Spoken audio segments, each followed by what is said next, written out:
Bem-vindos, bem-vindos a Unidas pela Teologia. Unidas pela Teologia é um ministério que tem como propósito conduzir mulheres a glorificarem a Deus à medida que conhecem melhor as Escrituras. Estamos de volta nesse mês de julho com a mesma temática de maio e de junho, a temática sofrimento. O tema sofrimento daí para passar o ano inteiro meditando sobre ele. E esse ano dedicamos 4 meses para meditar nesse tema. Estamos no terceiro, julho, então agosto ainda será sobre esse tema, mas é o tema principal, tem muitos subtemas. E esse mês estará conosco outros entrevistados. Esteve conosco a Cíntia Richner e o Gustavo, dividindo aí as lives entre maio e junho, mas nesse mês de julho teremos outros convidados. O André Monteiro estará conosco, o pastor João Neto e também o pastor Genuan. E hoje o pastor Andreu é o nosso convidado entrevistado e ele vai tratar o subtema ideias erradas a respeito do sofrimento. Então o pastor Andreu já está aqui, eu vou colocá-lo na chamada. Ele é do Rio Grande do Sul. Lembrar os que não conhecem. Espero que a internet esteja boa. Acho que foi. Bem-vindo, pastor André Monteiro. Está me ouvindo? Olá, Gisele, tudo bem? Estou te ouvindo perfeitamente, graças a Deus. E vocês estão me ouvindo bem? Eu sim. Eu acredito que o pessoal que está aí, se quiser dar algum retorno, mas eu creio que está tudo ok. Na última live a gente tentou, mas não deu certo, acho que era a internet. Então o pastor André, ele trabalha na região Rio Grande do Sul, especificamente numa cidadezinha chamada Ivoti, próximo de Porto Alegre, né, pastor? Isso, é uma cidade de uns 20 mil habitantes, uma cidade pequena, né? Para uma capital, às vezes, é um bairro, né? 20 mil habitantes. E é no início da Serra Gaúcha, quem vai para Gramado, que é uma cidade um pouco mais conhecida do pessoal no Brasil, né? No início da Serra Gaúcha. E eu exerço o ministério pastoral aqui na cidade de Ivoti. Tá quente, pastor, aí eu tô sabendo. Pois é, eu tô aqui com um casaco, quase que eu enrolei um cachecol no pescoço. Tá muito frio mesmo. Tem gente vindo do Brasil inteiro para cá para ver se consegue ver neve, ver se consegue pegar o frio. Mas é bem gostoso o frio também. Deus fez tudo perfeito, né? O calor, o frio, e a gente vai curtindo cada estação aí, da maneira que Deus nos permite, né? Esse seria o mês mais frio, pastor, aí? É julho? Sabe? Sim, julho é o mês mais frio. Tem os 3 meses que são os mais frios, né? Que é junho, julho e agosto. Mas julho realmente é o mais crítico, né? E que às vezes costuma cair uma neve, inclusive, né? Uma nevezinha, assim. Costuma cair em julho, que é o mês mais frio. Quem quiser fugir um pouquinho do frio, aí tem que vir pro Nordeste. É o mês que tem que É planejar verdade. certo. Sair um pouco do Rio Grande do Sul. O pastor é gaúcho mesmo ou é... Eu não lembro essa parte, se é gaúcho mesmo ou se foi morar aí. Sua esposa Eu sou parece que gaúcho. é de outro Eu estado, sou né? gaúcho mesmo. Isso mesmo. Eu sou descendente de alemão aqui, né? Meus Ah, avós, bisavós vieram da Alemanha. Eu sou descendente de alemão da Serra Gaúcha aqui. Mas eu fui para Belo Horizonte, novo ainda, né? Lá eu fiz meu seminário, minha preparação para o ministério. Morei 10 anos em Belo Horizonte, então adquiri muitos amigos mineiros lá. Aprendi bastante da cultura. E acabei casando com uma mineira também, né? A Sabrina, ela é de Belo Horizonte mesmo. E também a olha nossa só. filha mais velha, que tem 21 anos, né? Ana Beatriz. Ela é mineira também, nasceu em Belo Horizonte, né? Mas eu sou gaúcho e o nosso filho mais novo, o Isaac, também é um gauchinho. Nós somos aqui, os nossos filhos na realidade são miúchos, né? Que é mineiro com gaúcho. É miúcho. Ah, entendi. Na igreja você já está aí há quanto tempo, pastor? Aqui eu já estou 4 anos e pouco pastoreando aqui em Ivoti. Em Desde Ivoti. que eu vim exercer o ministério pastoral aqui em Ivoti tem 4 anos e pouco. A igreja aí foi fundada pelo pastor Randall ou outra pessoa? Outro pastor? Teve uma parceria, né, da igreja aqui, começou com grupos de estudos da igreja Unidos em Cristo, que é de Novo Hamburgo, é uma igreja próxima aqui, Novo Hamburgo é uma cidade vizinha, né? E é uma Conheci. cidade muito grande, Novo Hamburgo. Então, você já esteve aqui em Novo Hamburgo, né? Então, essa igreja, Unidos, tinha um grupo de estudo aqui, e o Randall, como missionário, né, se disponibilizou a levar avante esse grupo de estudo para se tornar uma igreja local, né? E Deus abençoou, né, a vida do Randall, dos outros irmãos que já estavam participando no início, né, com esse grupo de estudo. E assim Deus formou uma nova igreja local aqui na cidade de Ivoti, né? Que bênção. Então, para quem não lembra, o Randall é esposo da Cynthia Richney. Randall Richney é a Cynthia Richney. Então, quem esteve assistindo as lives anteriores é deles que a gente está falando. Então, o pastor trabalhou com eles, né? Uma parte do seu ministério aí. Hoje eles estão numa Eles congregação. ainda estão trabalhando assim com a gente, né? Mas hoje o Ah, foco maior é dois irmãos, uma cidade vizinha aqui, que eles estão sim. trabalhando para plantar uma nova igreja, né, ali. Mas eles continuam ainda aqui, e a nossa É igreja é uma igreja congregação. apoiadora, né? É como se fosse Ah, uma congregação da nossa igreja aqui, né? Nossa igreja apoia ótimo. assim, o ministério, né, missionário deles de plantação de igreja, né? São uma grande bênção. Amém. Amém. Então, estamos em casa. Então, o pastor André ele vai estar conosco em dois momentos esse mês. Mas a live de hoje ele vai falar sobre ideias erradas a respeito do sofrimento. Um subtema muito importante. Com certeza você vai ser edificado. Então fique à vontade, pastor, para discorrer o tema. E Deus abençoe. Desde já, obrigada Amém. por ter aceito o convite. Mais uma vez estar Sim. conosco. Eu agradeço, Gisele, também pelo convite, mais uma vez, a segunda vez que eu posso estar aqui, né? A Gisele Sim. também já esteve em Ivoti, inclusive esteve na igreja, num culto, né? Compartilhou um pouco do ministério, dos desafios. E louvo a Deus pela sua vida, né? Pela perseverança no Unidas aí, porque realmente isso tem edificado muitas pessoas, né? Semanalmente, tendo aí bons conteúdos, né? Bom, vamos lá então. Nós temos alguns minutos aí para a gente Só discorrer um sobre esse parênteses, assunto. antes do pastor Oi, começar, só um parênteses, o pastor escreveu um livro, A Graça de Deus no Sofrimento, é isso? o sofrimento humano e a graça divina. Sofrimento Humano e a Graça Divina, pela editora Peregrino. Eu ainda não tenho esse Isso livro. mesmo. Então, quem tiver interesse nesse livro, a editora Peregrino, pronto. Sofrimento Humano e a Os- Graça Divina, pela editora Peregrino, Isso. Andreu Monteiro. Então, quem quiser adquirir esse livro, vai lá para a editora Peregrino, coloca lá no site e compra esse livro.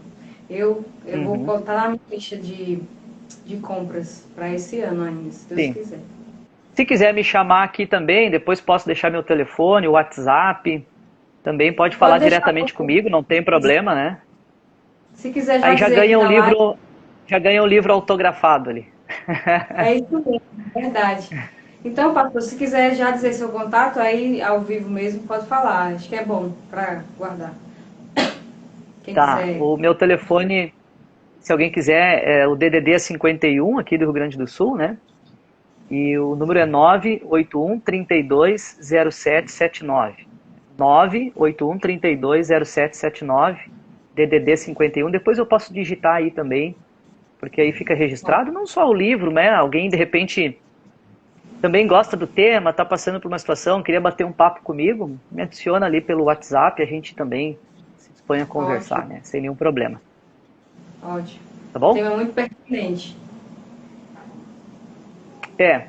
Então vamos lá, né? A gente tem como proposta aí desse mês falar bastante sobre o sofrimento, mas a intenção da nossa meditação hoje aqui, né, Gisele, é pensar um pouco sobre ideias erradas a respeito do sofrimento. Porque hoje nós vemos num mundo de tanta confusão, tanta perturbação, que, claro que as pessoas sofrem, todos sofrem. Ninguém se exime da realidade do sofrimento. Só que existe uma realidade também de muito engano por trás, de muita ilusão em relação às questões do sofrimento. Então a gente também ter clareza e sobriedade, né, para identificar as ideias erradas a respeito do sofrimento é importante, porque isso gera mais um sofrimento ainda, essa que é a questão. Né? As pessoas sofrem muitas vezes pela dor em si mesmo, foi acometida por uma doença, um desemprego, um relacionamento ruim, sei lá, tantas coisas, né? Sofrem pela dor em si mesmo do mundo caído que nós vivemos. Só que depois existe um segundo sofrimento. Ela sofre porque ela não consegue lidar com aquela situação que aconteceu. Então, ela se sente frustrada, ela tenta achar respostas, ela vai por um lado, não deu certo. Aí tá, eu vou tentar outra maneira de lidar com o meu sofrimento. Não deu certo. Então, na realidade, isso vai se potencializando, né? E a pessoa sofre pela circunstância em si de sofrimento e também porque ela não consegue lidar com isso. Então, pessoas sofrem por tentarem entender, muitas vezes, ou tentarem lidar de maneira errada com as aflições da vida. Então, quando a gente tenta lidar com as aflições da vida numa perspectiva errada, isso gera mais sofrimento, além do fato em si, que nos gera sofrimento. E muito está linkado às nossas expectativas, né? Nós sofremos porque nós interpretamos os fatos conforme as nossas expectativas, né? Quantos fatos desagradáveis acontecem na nossa vida, né? Um filho rebelde, né? Um problema financeiro que aconteceu, uma traição, uma doença, tantas coisas desagradáveis, né? Só que a gente olha para esse fato e tenta interpretar eles à luz das nossas expectativas. Isso gera um sofrimento ainda maior, porque os nossos desejos estão presentes ali e não são atendidos. Inclusive no meu livro aqui eu coloquei uma expressão falando um pouco sobre o conceito de sofrimento. Eu vou ler aqui um pedacinho, tá, Gisele? Que é uma expressão, uma ideia do filósofo Schopenhauer, né? Arthur Schopenhauer. Não sei se alguns conhecem, mas ele é um filósofo bem famoso. E foi, né, já é falecido, e ele foi muito melancólico e escreveu muito sobre o sofrimento, né? E ele diz assim, o Schopenhauer, né, o sofrimento, ele decorre da vontade. Ele fala, se não existisse vontade, nós não sofreríamos, né? Decorre da vontade. E ele diz assim, tudo que se opõe à nossa vontade nos é desagradável e doloroso. Então, o percebemos direta, imediata e bem claramente. Olha bem, tudo que se opõe à nossa vontade nos é desagradável e doloroso ou dolorido. Então, para ele, se não existissem desejos e vontades, também não existiria sofrimento, né? Então, muito dos nossos desejos, do nosso sofrimento é dos nossos desejos e vontades, conforme a nossa perspectiva, né? E isso faz com que as pessoas sofram bastante. Então, ideias erradas e desejos errados que nos geram sofrimento, ideias, perspectivas, expectativas erradas, isso sempre existiu, né? Então, vamos começar pensando um pouco no mundo antigo, né? E especificamente dentro do contexto bíblico, do contexto judaico ali.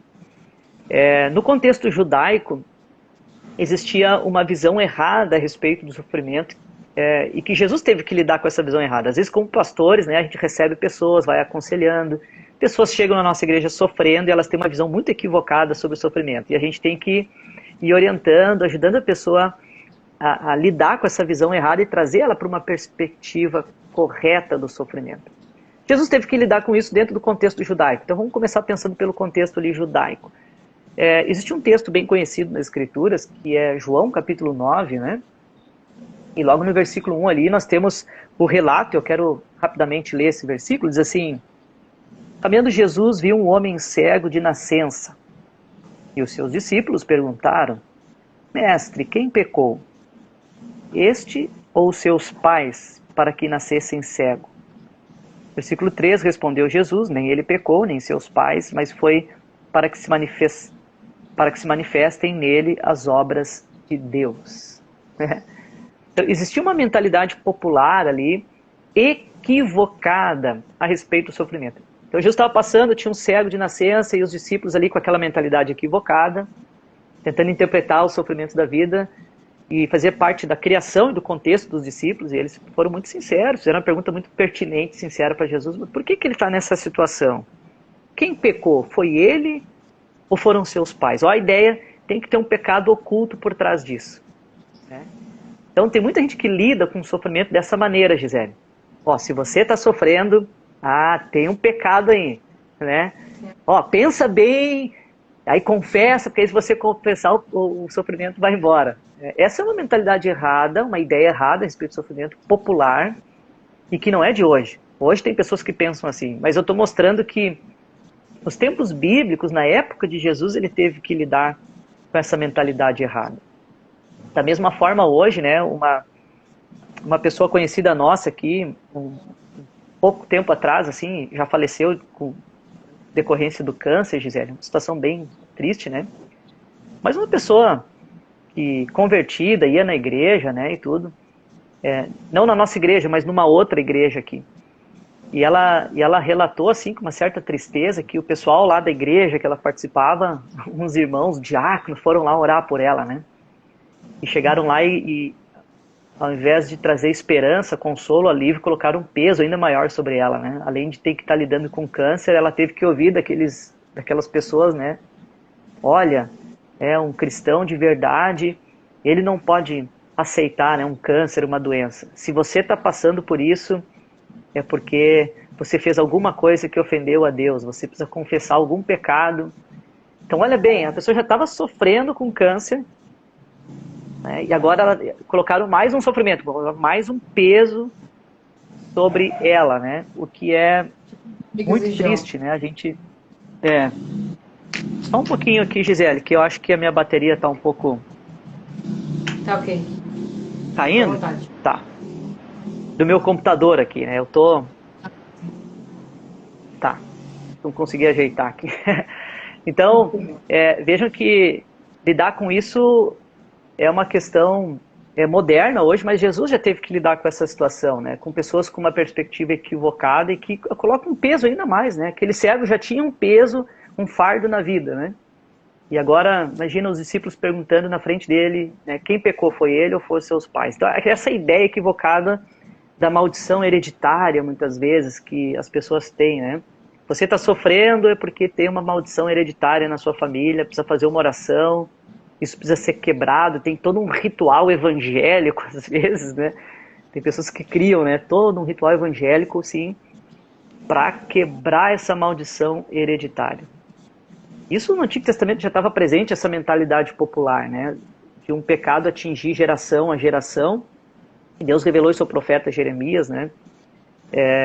E eles tinham aquela ideia assim, os pais comem as uvas verdes e a boca dos filhos é que ficam embotadas. Não, né? E aí o profeta vai dizer, cada um é responsável pelo seu próprio pecado, né? E vai colher as consequências do seu próprio pecado. Então essa mentalidade popular existia no Antigo Testamento, ela se estendeu até o Novo Testamento, e Jesus ouviu um pouco dessas ideias erradas, teve que corrigir, claro, com amor. Ele disse, olha, não foi ele, também não foram seus pais, né? Ele nasceu assim para que um dia Deus fosse glorificado através disso, para que o poder de Deus fosse evidenciado através disso. E naquela cena ali, que a história continua, nós conhecemos, né, Gisele, que Jesus curou aquele cego e realmente Jesus pôde demonstrar a sua divindade através daquele milagre. Então existia um propósito muito maior, não era o pecado daquele homem nem dos seus pais, né? Então essa é a primeira consideração que eu queria fazer dentro do contexto judaico, né? Podemos pensar também, Gisele, que não só os judeus pensavam sobre o assunto do sofrimento, concorda? O mundo da época pensava sobre o sofrimento. Na realidade, o ser humano sempre pensou, os filósofos pensaram. Isso é um assunto comum a qualquer cultura, língua, idade. Todos nós pensamos a respeito do sofrimento. Então, vamos ampliar um pouco mais a visão. Vamos sair aqui do núcleo judaico que Jesus teve que lidar e o mundo da época, né? A visão mais ampla e a visão que dominava o mundo da época em que Jesus falou sobre o sofrimento. Pedro escreveu muito sobre o sofrimento nas suas cartas. Existia uma mentalidade popular no mundo da época, né, que ela derivava da filosofia grega, né, dos filósofos gregos. E essa filosofia grega também impregnou culturalmente na cabeça das pessoas equívocos a respeito do sofrimento. Então, mais ou menos 300 anos antes de Cristo, duas escolas filosóficas surgiram, se fortaleceram, se solidificaram, e passou a ser a mentalidade popular do mundo grego, né? Nós sabemos que na época ali do Novo Testamento, por exemplo, os romanos dominavam politicamente, porém, a mentalidade da época do Novo Testamento, né, era uma mentalidade grega, e nós sabemos muito bem disso. Então, inclusive no meu livro eu trabalho um pouco sobre isso aqui, né, sobre essa questão dessas ideias equivocadas que existiam no mundo da época, que Pedro teve que lidar com isso, e Jesus teve que lidar com isso. Eu quero destacar duas ideias equivocadas aqui. No meu livro eu destaco com bastante detalhamento, assim. Que eram duas filosofias que tinham na época, Gisele, que eram a filosofia dos epicureus e dos estoicos, né, mais ou menos 300 anos antes de Cristo. Então deixa eu explicar rapidamente, né, o que eram os estoicos? Os estoicos levavam esse nome, né, era uma escola, né, era um movimento, era uma filosofia, era um estilo de vida, o estoicismo. Os estoicos, eles derivam de uma palavra grega chamada stoa.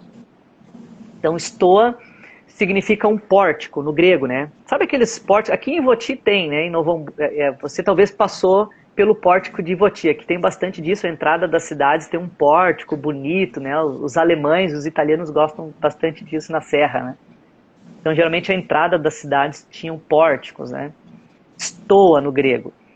E esse filósofo, Zenão, ele começou a se reunir com pessoas realmente embaixo desse pórtico.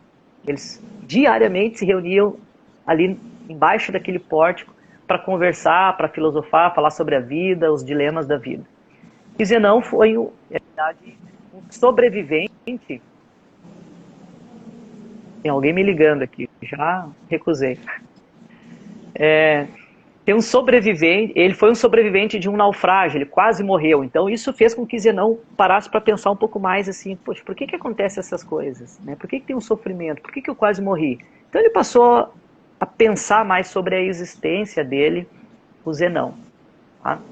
E aí ele começou a discutir isso embaixo de uma estoa, de um pórtico. E a filosofia de Zenão era o seguinte: olha, não adianta a gente querer lutar contra as coisas que já estão destinadas. Mas ele não acreditava num Deus, né, que governava tudo, mas ele achava que as coisas, a própria natureza tinha o seu destino. A natureza. Era uma filosofia bem confusa, assim. Mas era uma ideia de resignação. Então, para você se sentir melhor no sofrimento, Gisele, é aquela filosofia assim: aceita. Aceita, porque isso é um destino para a tua vida, e aí você vai ter mais paz de mente quando você aceita. Porque se você ficar lutando contra aquilo, você vai sofrer mais ainda. Então não fica lutando contra os sofrimentos que aparecem na sua vida. Aceita, aceita. Tenta se moldar a eles. Então é uma filosofia de resignação ao sofrimento.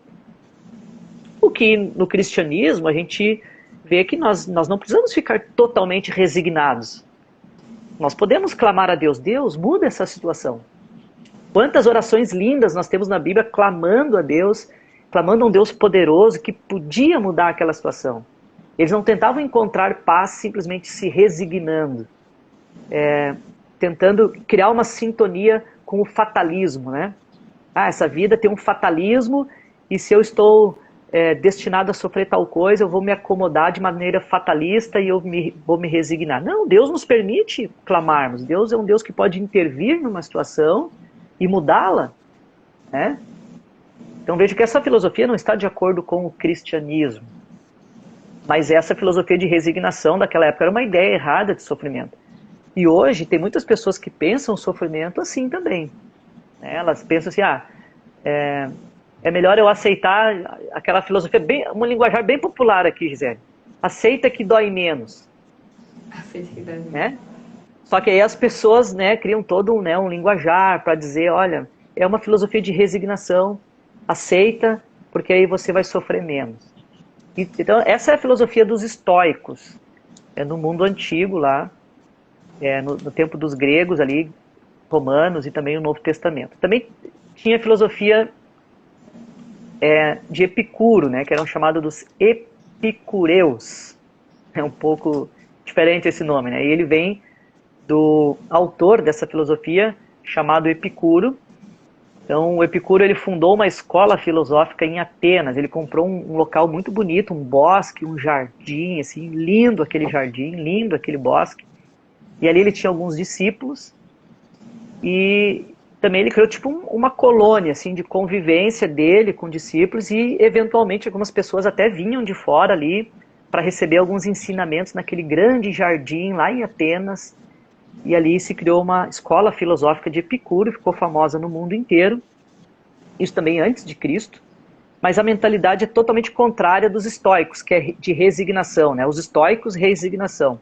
Os epicureus, qual que era a filosofia deles? É ir contra o sofrimento. É não aceitar o sofrimento. É dizer assim, eu não aceito isso na minha vida. Né? Nós não nascemos para sofrer. Nós não nascemos para sofrer. Então você não pode aceitar o sofrimento. Você tem que desejar somente o bem-estar. Você tem que desejar e correr atrás da felicidade. Esse é o bem supremo. Rejeite totalmente o sofrimento. Veja que uma escola pregava a resignação e a outra, né, o ataque contra o sofrimento. Você tem que negar o sofrimento. Aqui no meu livro eu coloco também uma frase, falando dessas escolas filosóficas, né, Gisele? Eu quero só ler uma frase aqui que estava no hall de entrada desse grande jardim, né, de filosofia de Epicuro. Lá no hall de entrada estava escrito assim, para quem fosse lá visitá-los, né? Dizia assim, forasteiro, aqui te sentirás bem. Aqui o bem supremo é o prazer. Olha só. Parece um convite moderno, né? De alguns lugares. Forasteiro, aqui te sentirás bem. Aqui o bem supremo é o prazer. Então nada de sofrimento. Aqui você vai ser feliz, você vai ter prazer e tudo mais. Então isso estava escrito no hall de entrada desse grande jardim de Epicuro, dessa escola filosófica. Então o que eu estou querendo dizer com isso, Gisele, as pessoas que nos ouvem aí, que antigamente já existiam ideias equivocadas a respeito do sofrimento. E o coração do ser humano, pecador, é o mesmo hoje ainda. E ainda vem com essas mesmas ideias equivocadas. Talvez muda um pouco o nome, né? Muda a roupagem, mas essas ideias... E a gente tem recebido tantas pessoas, Gisele, que elas estão sofrendo demais porque foram por um caminho equivocado. Né? Além de ter acontecido algo na vida dessa pessoa que gerou sofrimento, elas estão sofrendo duplamente porque elas foram por caminhos errados, com mentalidades totalmente erradas. Alguém ensinou para elas, olha, faz assim, pensa assim, vai por aqui. Dela quebra a cara e aí gera mais um sofrimento ainda. Né? Então nós falamos aí um pouco do contexto judaico, que existia mentalidade errada sobre o sofrimento ali. No contexto judaico, Jesus teve que lidar com isso. No mundo da época, que era a filosofia grega, existiam essas duas escolas filosóficas que eram as principais, os estoicos e os epicureus. Né?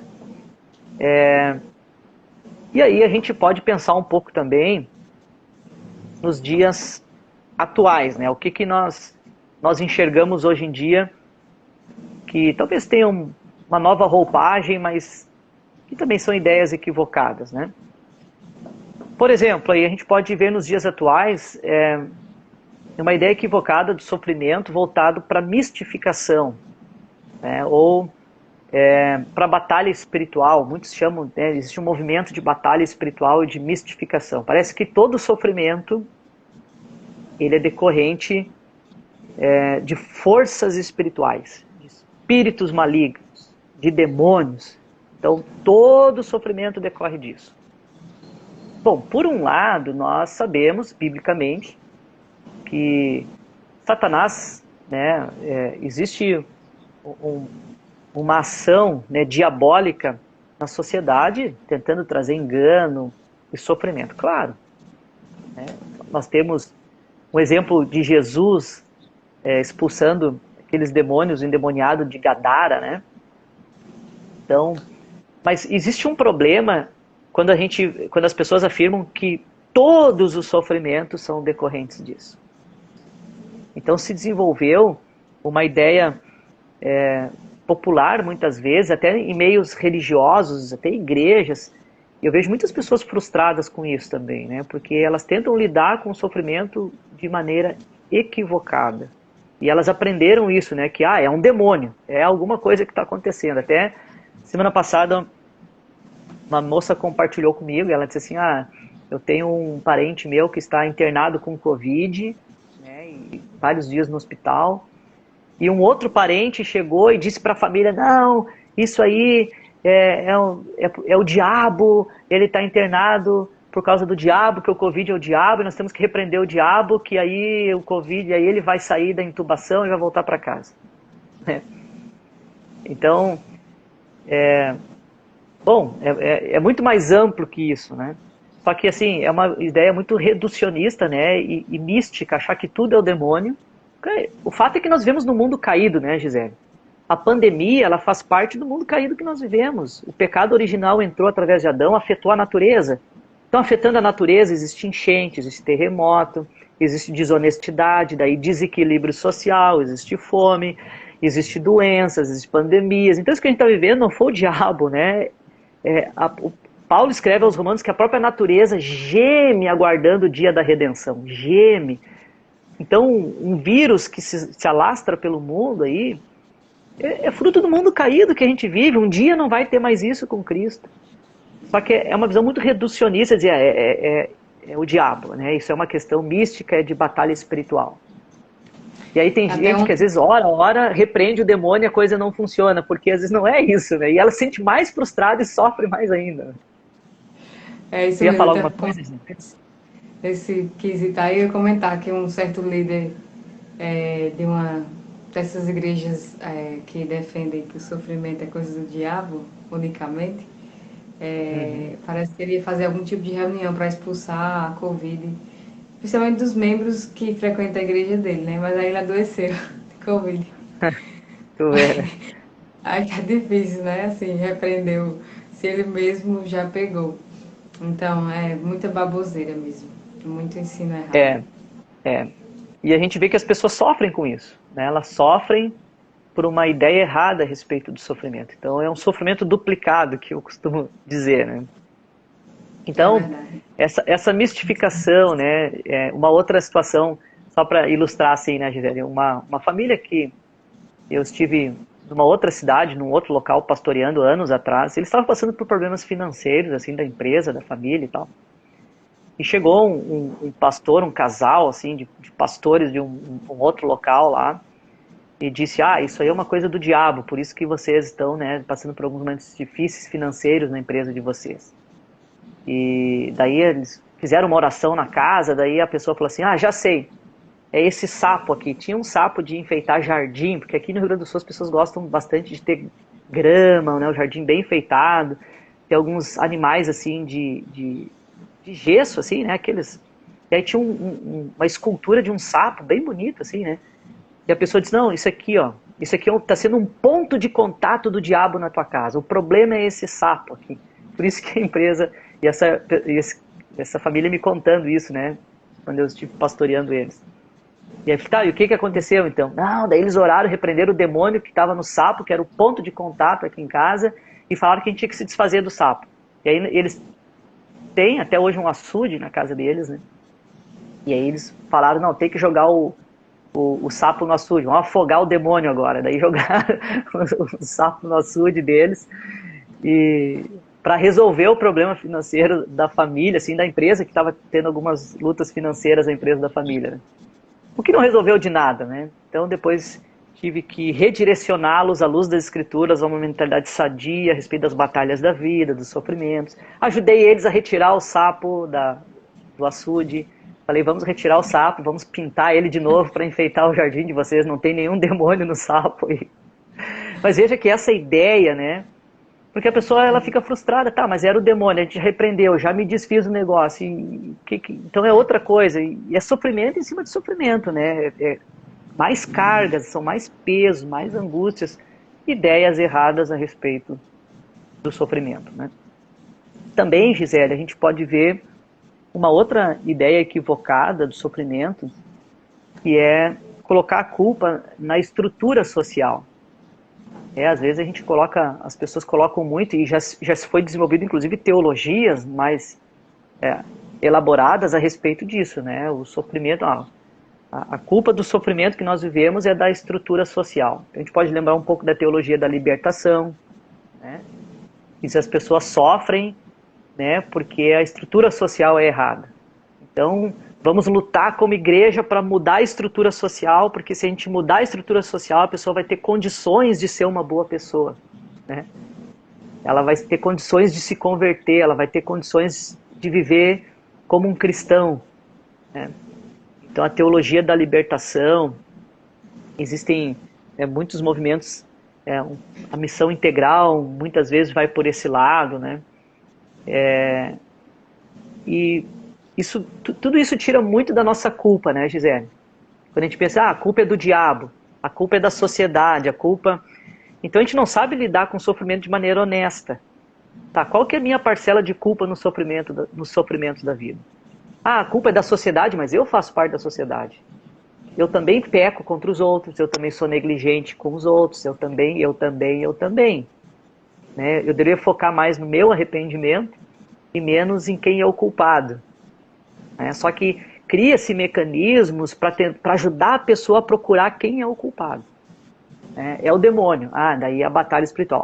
É a sociedade, é o contexto familiar, é o passado, é a maneira que você foi criada. Tenta lembrar aí o que teu pai te fez na infância, porque tá aí o problema. Então a culpa é o que os meus pais fizeram na infância para mim.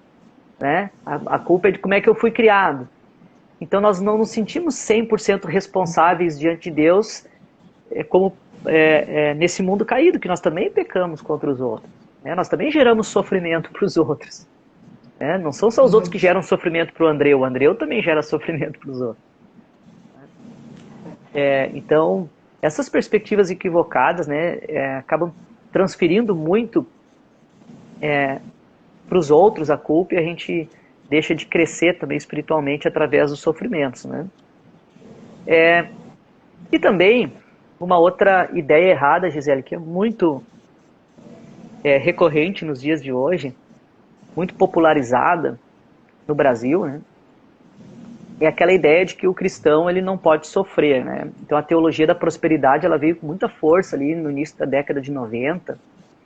As igrejas neopentecostais, né, que trouxeram essa ideia da prosperidade, da confissão positiva. É uma teologia de um camarada chamado Kenneth Hagin, né? E muitos livros foram traduzidos no Brasil do Kenneth Hagin, com muitas heresias, muitas coisas bem pesadas, assim.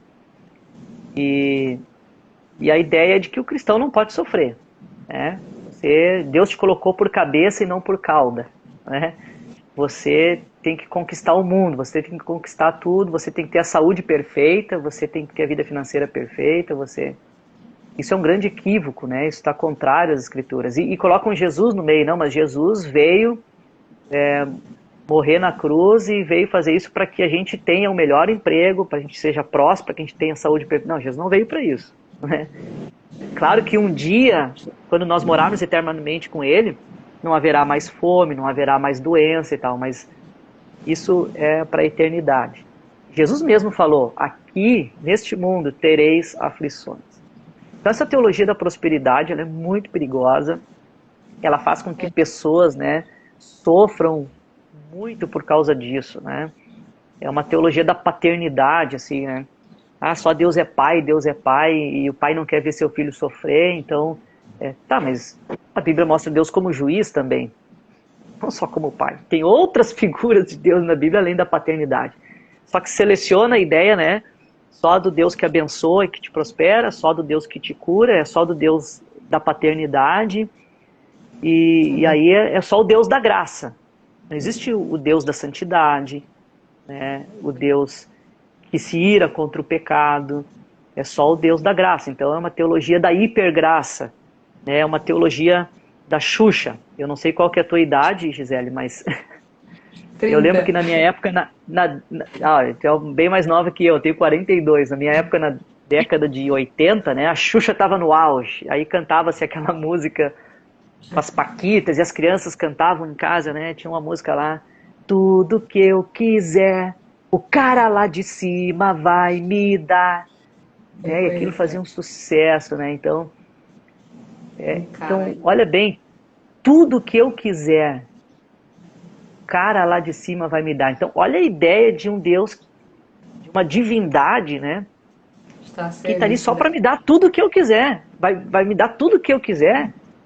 Um Deus que fica mimando os seus filhos, né? Então parece que hoje muitas igrejas têm uma teologia da Xuxa, né? Isso poderia ser um hino, botar no slide lá, cantar no louvor, né? Porque é muito parecido, né, do que a gente tá vivenciando. E é um grande equívoco. E eu recebo pessoas como pastor, assim, a gente recebe muita gente frustrada de outras igrejas, sabe, Gisele? Muita gente. E a gente vê muitas ideias equivocadas. A pessoa tem uma batalha na vida, ela luta anos, mas ela foi instruída de uma maneira totalmente equivocada. Isso gerou mais decepções ainda. Ela vem pra gente assim, né? É um caco, tá destruída, né?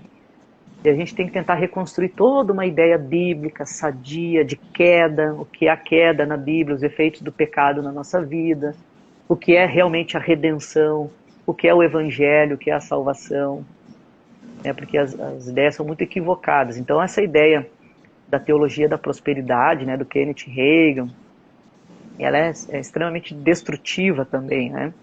E é mais uma ideia equivocada, moderna aí, a respeito do sofrimento. Ok? Quer comentar alguma coisa aí, Gisele? Não, lembrei do versículo do Provérbio, né, que fala que o espírito firme sustém o homem na sua doença, mas o espírito abatido quem o pode suportar. O espírito firme, aí eu entendo também, são fortes convicções, né, que fazem com que a pessoa passe pelo sofrimento com a perspectiva divina. Se essas ideias erradas forem realmente a âncora a pessoa vai mais baixo ainda. É como se eu falou, já está sofrendo, sofre mais, porque as crenças dela não tem âncora firme no Senhor, né? Então, vai Perfeito, naufragar. Gisele, é isso mesmo. A gente lida com pessoas assim que estão numa espiral descendente assim de depressão, né? E o que a gente escuta muito da boca dessas pessoas que estão sofrendo isso são perguntas. Elas não têm essas convicções firmes que você falou, Gisele, né? Elas têm dúvidas. Se Deus é bom, por que eu estou passando por isso? Né? Ela tenta ver assim, tá, mas Deus não é bom? Por que eu estou sofrendo? Então Deus não é bom.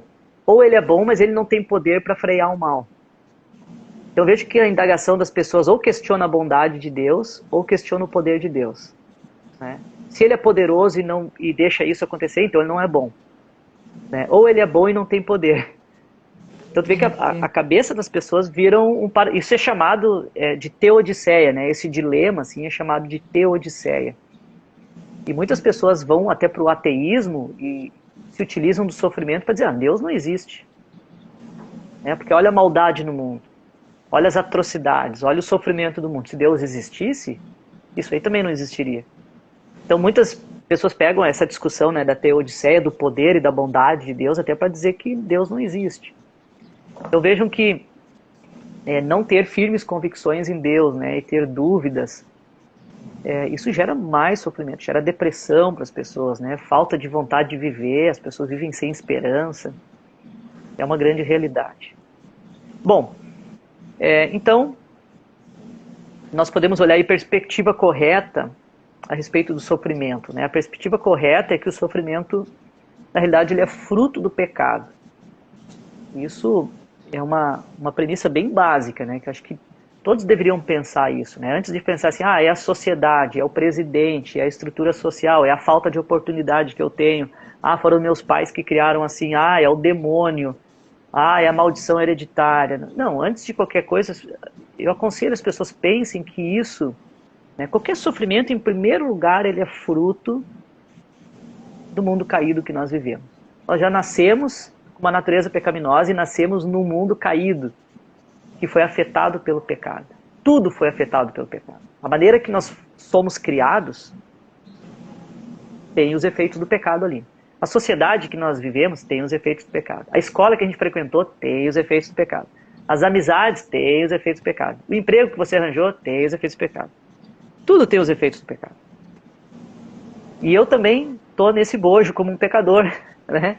Dessa coletividade pecadora. Então, esse é o principal motivo pelo qual nós sofremos. Claro que eu posso enxergar uma ação demoníaca em alguma coisa. Eu posso enxergar uma injustiça social em alguma coisa, tá, vamos lidar com isso de uma maneira que glorifique a Deus, então. Né? Mas eu preciso ajustar o meu foco em relação a isso, né? Saber que o pecado, ele afetou o ser humano de maneira geral. Né? Então somos todos pecadores, isso afeta todo o nosso ambiente de habitação, né? Família, trabalho, estrutura social, tudo que nós vivemos, né? As guerras que nós vemos no mundo, as perseguições que nós sofremos e tudo mais. Também afetou a natureza, como eu disse antes.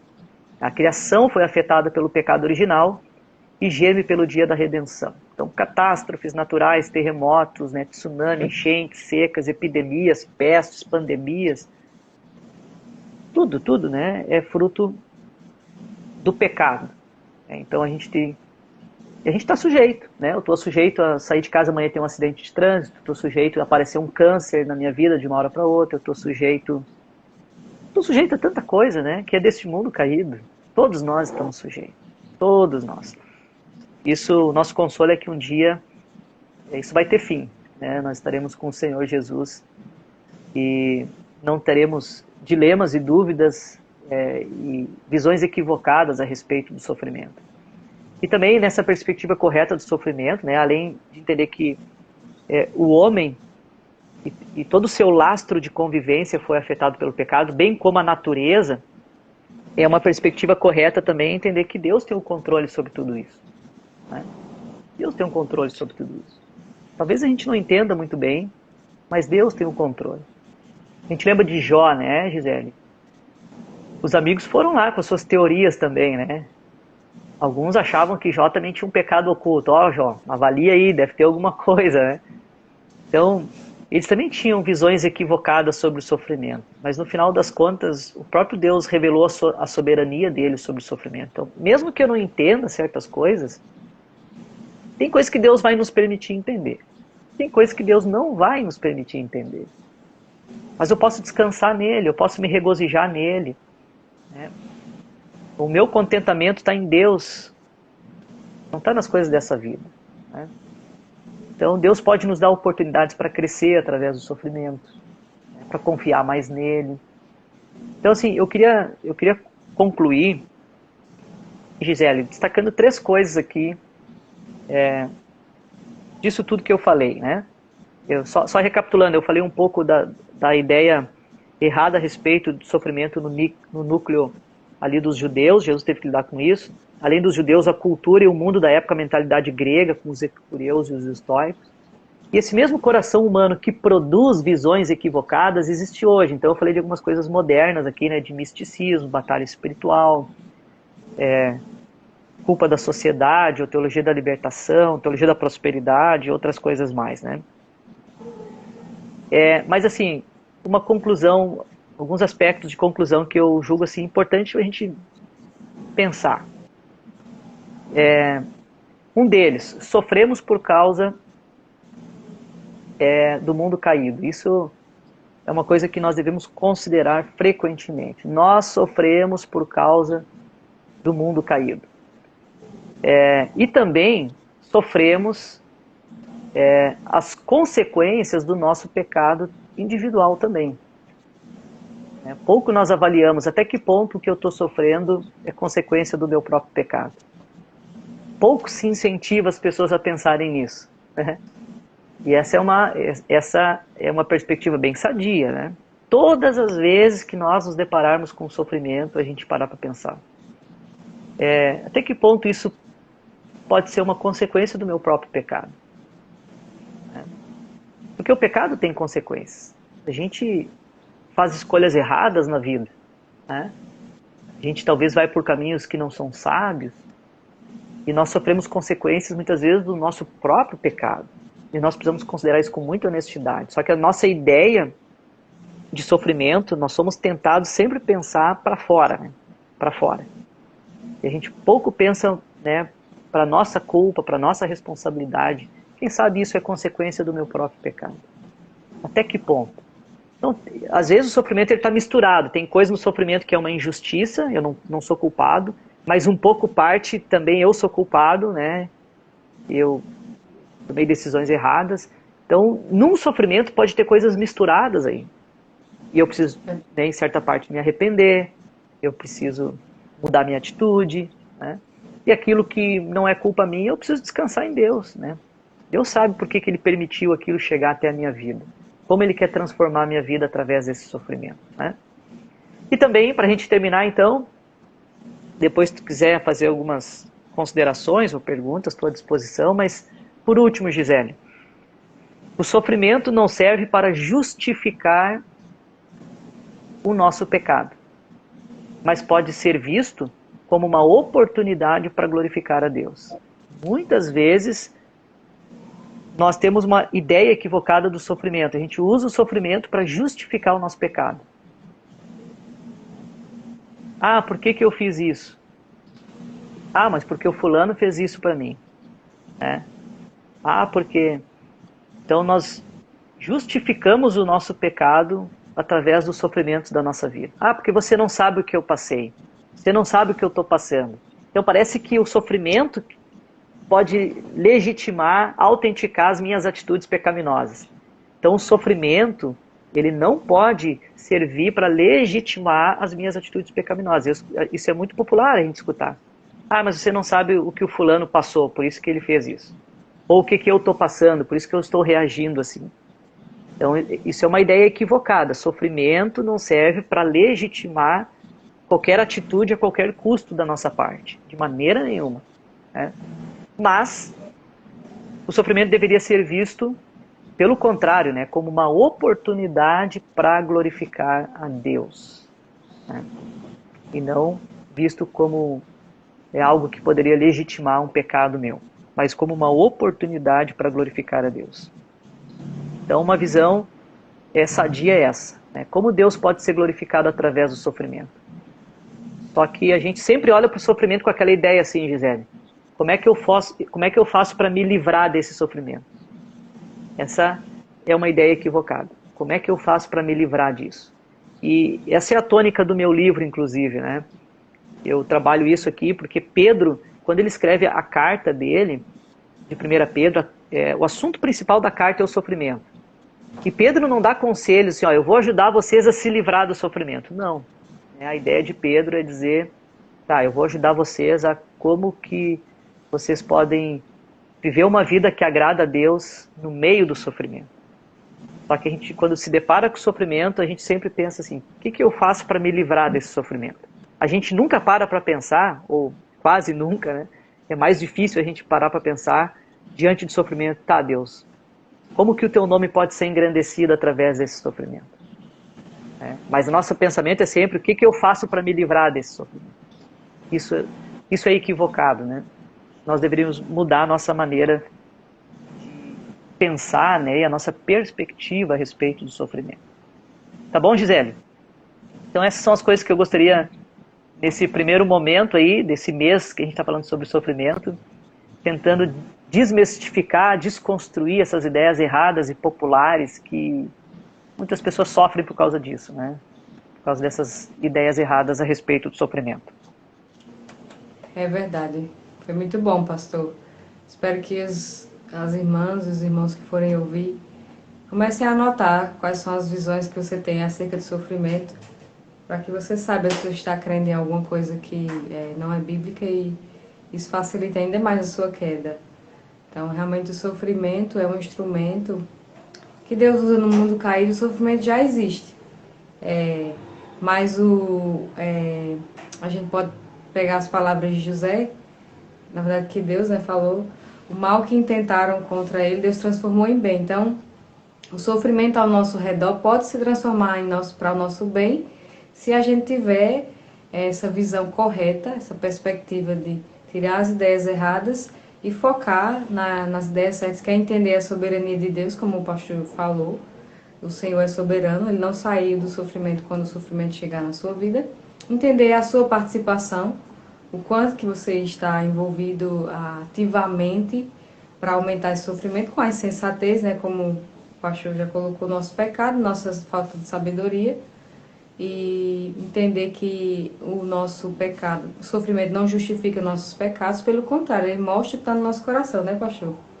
Ele evidencia que está lá, a gente nem sabe que tinha uma propensão para pecar em certa área, até que surge um conflito, e a gente então se passa a conhecer bem mais. Então, os conflitos no lar, tudo isso que o pastor falou, o sofrimento ao nosso redor, são oportunidades para a gente glorificar a Deus, se você entender, tivesse discernimento. Aí eu entendo por isso a preocupação de Tiago, né, pastor, quando ele diz que a gente deve, se alguém tem falta de sabedoria, peça a Deus, e o contexto ali é sofrimento. A gente precisa de muito discernimento quando está sofrendo, para poder entender o caminho de Deus e poder trilhar de maneira que glorifique a Ele, né? De maneira que traga glória ao Senhor. Então, o pastor Andreu fez muito bem. Acho que alguém comentou alguma coisa aqui, não sei se é uma pergunta, disse: o sistema judicial secular usa muito isso para justificar as atitudes criminosas das pessoas vitimizadas. Um grande perigo, com certeza. A ideia de vitimizar, né? Então, o próprio sistema ao nosso redor faz isso, e muitas vezes nosso próprio coração enganoso, né? A É gente verdade. quer safar. É sempre o outro que é culpado, não, eu não. Eu fiz isso porque fulano fez isso. Não, você pecou porque você é pecador mesmo. E o outro só foi o ambiente onde Deus, digamos que usou para revelar o meu e o seu pecado, né? Porque nem todos na mesma situação pecariam da mesma forma. Porque as pessoas têm propensão para pecar em pecados diferentes. Por causa dos ídolos, né, pastor? Já esteve conosco aqui no Outra Live e falou um pouco sobre isso. Quer falar? Não, Fala. tranquilo. Perfeito, é isso mesmo, Gisele. Estava escutando aqui com atenção tuas considerações e é perfeito, é isso mesmo, essa é a ideia, né? E o meu incentivo, Gisele, para as pessoas que estão confusas, né? Procure uma pessoa sábia, idônea, uma igreja. Talvez, como eu falei, né, eu posso deixar o meu WhatsApp, a pessoa pode procurar você também, Gisele, acredito que sim, né? Eu mando. Porque quantas pessoas estão confusas, realmente eu estou sofrendo e eu já escutei tanta coisa, porque as pessoas escutam tantos conselhos, é do parente, é do vizinho, é do colega de serviço, é do irmão da igreja, tantas coisas que a grande maioria das vezes são ideias equivocadas e a pessoa ela já está sofrendo por uma circunstância difícil e aí essa dúvida gera mais angústia ainda. Então procure uma pessoa que tenha sabedoria, peça a Deus, ore, né, pedindo a Deus, mas Deus pode usar pessoas, né, para te ajudar a enxergar de maneira sadia essa perspectiva do sofrimento. Né? É verdade. E a gente, no aconselhamento bíblico, o que a gente mais faz é isso, né, pastor? A gente vai conversar com a pessoa e quando a gente começa a trocar a pessoa mesmo, né, começa a entender quais são as crenças erradas e começa a colocar as crenças certas, ela muda. Não, o sofrimento não mudou, às vezes a pessoa continua sofrendo, mas como a perspectiva dela mudou, as ideias erradas passaram a ser substituídas pelas ideias certas, as convicções bíblicas, a pessoa muda, ela consegue passar por aquele mesmo vale que ela já estava, mas agora pode dizer, dando glória a Deus, né? Passando pelo dando glória a Deus, entendendo que Deus está trabalhando ativamente para o nosso... E quem está de fora está observando aquela situação, né, e está dizendo assim, mas Deus existe mesmo, olha só como que a pessoa está reagindo a tudo isso, né? Deve ser Deus, né? Então Deus está sendo honrado, Deus está sendo exaltado para quem está assistindo de fora aquela situação, né? Se a gente reage bem, né, com as perspectivas corretas do sofrimento. É verdade. E ao longo da história do cristianismo, os mártires, justamente era esse testemunho que dava. Como é que a pessoa sofre desse jeito e termina com gozo, regozijo, o semblante dos que estavam morrendo, às vezes, né, numa fogueira e tudo, semblante de alegria por causa da esperança, a perspectiva, né, como Pedro, Tiago, os apóstolos falam, por causa dessa perspectiva fazia toda a diferença. As pessoas, o cristianismo crescia a partir disso, né? O sangue dos mártires era semente, né? Quanto mais se derramava o sangue, mais pessoas se convertiam, porque isso era um testemunho muito forte, né? Policarpo queimando uma fogueira ali, glorificando a Deus, né? Então, Deus age na sua soberania, né? Ele usa o sofrimento para a glória dele mesmo. Deus zela pela sua própria glória. né? Isso é importante. É. Crer nisso. Essa questão da premissa do pecado também é muito importante, porque eu estou escrevendo minha dissertação agora, estou lendo o livro de um, se eu digo o nome dele aqui, mas ele escreveu sobre ansiedade e aí eu fui ler o escrito dele, né, para ver as diferenças entre o que ele ensina e que aconselhamento bíblico que tem a âncora nas escrituras ensina.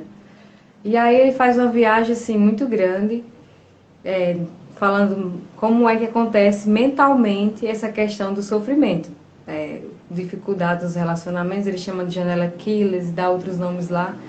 Se ele viaja na maionese, né? E uma criancinha aqui da igreja de 3 anos, 4 anos, ela já sabe qual é o principal problema. Que a bebezinha que a irmã dela vai nascer é pecadora. Então a criança de 3, 4 anos tem mais discernimento do que um homem que supostamente é muito inteligente, tem muitos adeptos no mundo todo. Os ensinos dele, esse livro dele teve não sei quantas milhões de cópias, 40 países no mundo todo engoliram esses ensinos dele, mas uma premissa tão básica ele não sabe. Que o problema não é na psique necessariamente, mas por causa do pecado, realmente até desordena os nossos pensamentos. A gente não consegue ordenar isso muito bem, né, pastor? O pecado afeta tudo em nós, tudo no nosso corpo, na nossa mente. Então, essa premissa que o senhor falou aí, muitos desconsideram. E é muito importante. E é bíblica. Tão básica, mas tão esquecida. É Muito verdade. esquecida. Que bom que a gente pode ensinar, né, nossas crianças, nossos filhos, né? O Isaac aqui tem 4 anos também, a gente já ensina para ele o que é pecado, né? Então, quando ele faz alguma coisa, a gente, ó, você desagradou a Deus, isso é pecado. Aí, a semana passada eu estava falando com ele, nós somos pecadores, né? Daí ele ficou olhando, assim, porque eu sempre falo com ele que é pecado o que ele faz, né? Acho que ele estava pensando assim, acho que só eu que faço pecado, meu pai acho que não faz. Daí eu falei, nós somos pecadores, filho. Daí ele olhou para mim, nós, pai? Eu falei, sim, todos nós.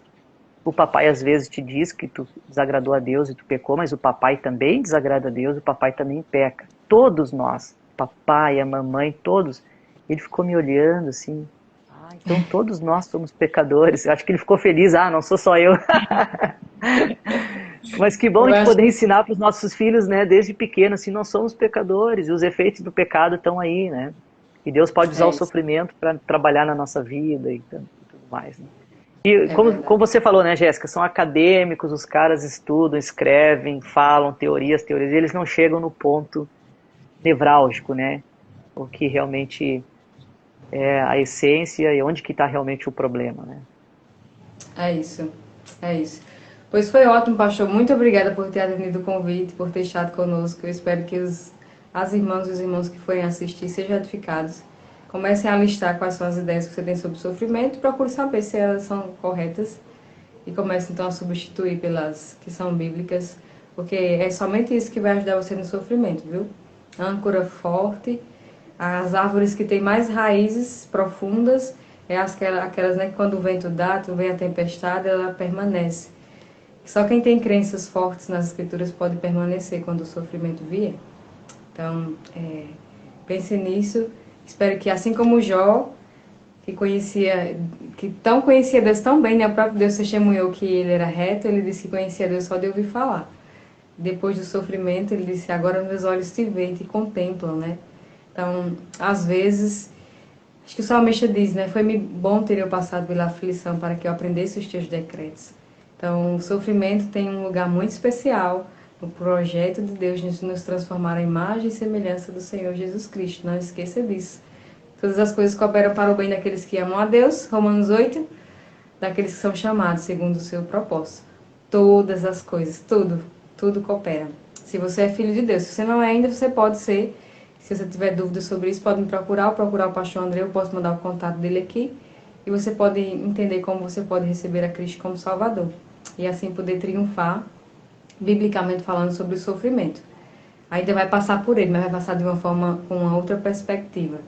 Então, muito obrigada, pastor. O pastor André vai voltar aqui. Eu acho que é a 3ª semana, se Deus permitir. Eu espero, então, que você continue conosco, seja edificado. Então, Deus abençoe. Fique conosco. Estamos trabalhando na temática sofrimento. Esse mês e o próximo continuará com outros subtemas. Iremos trabalhar ansiedade, medo e depressão, que também temos muitas ideias erradas, né, pastor, sobre esses assuntos, essas temáticas, e você precisa estar conosco para poder aprender e poder passar por essas dificuldades de maneira que glorifique a Deus. Então, pastor, Deus abençoe aí no frio, que o senhor consiga se agasalhar bem com a sua família aí. E que o Senhor continue sendo abençoado no ministério, Deus continue dando frutos, o Senhor continue sendo fiel pregando a palavra, esperando atentamente que o Senhor possa colher frutos por meio da sua palavra, né, ensinada aí, que o Senhor conceda almas salvas, como também crentes firmes, né. Eu sei que o pastor André, ele trabalha muito na área de aconselhamento bíblico. Isso fortalece muito a igreja, fortalece os membros, até traz pessoas novas, né, pastor, para a igreja. O Senhor vai justamente tratar essas pessoas que estão sofrendo e nesse contato, Deus então faz com que essas pessoas se convertam. E isso eu sei que tem acrescido aí na igreja, muitas pessoas assim. Então veja como o sofrimento tem esse lugar especial. Imagine as pessoas não buscariam a Deus. Se sofrendo, às vezes endurece o coração e não busca o Senhor, imagine sem sofrer. Então veja como Deus é perfeito. Então, pastor, tenha uma boa noite, um bom descanso e até a próxima. Deus abençoe. Amém. Obrigado, Gisele. Que Deus continue te usando e te abençoando grandemente também. Obrigado. Até a próxima. Até a próxima, pastor. Tchau, tchau. Bem, tchau. Tchau, tchau.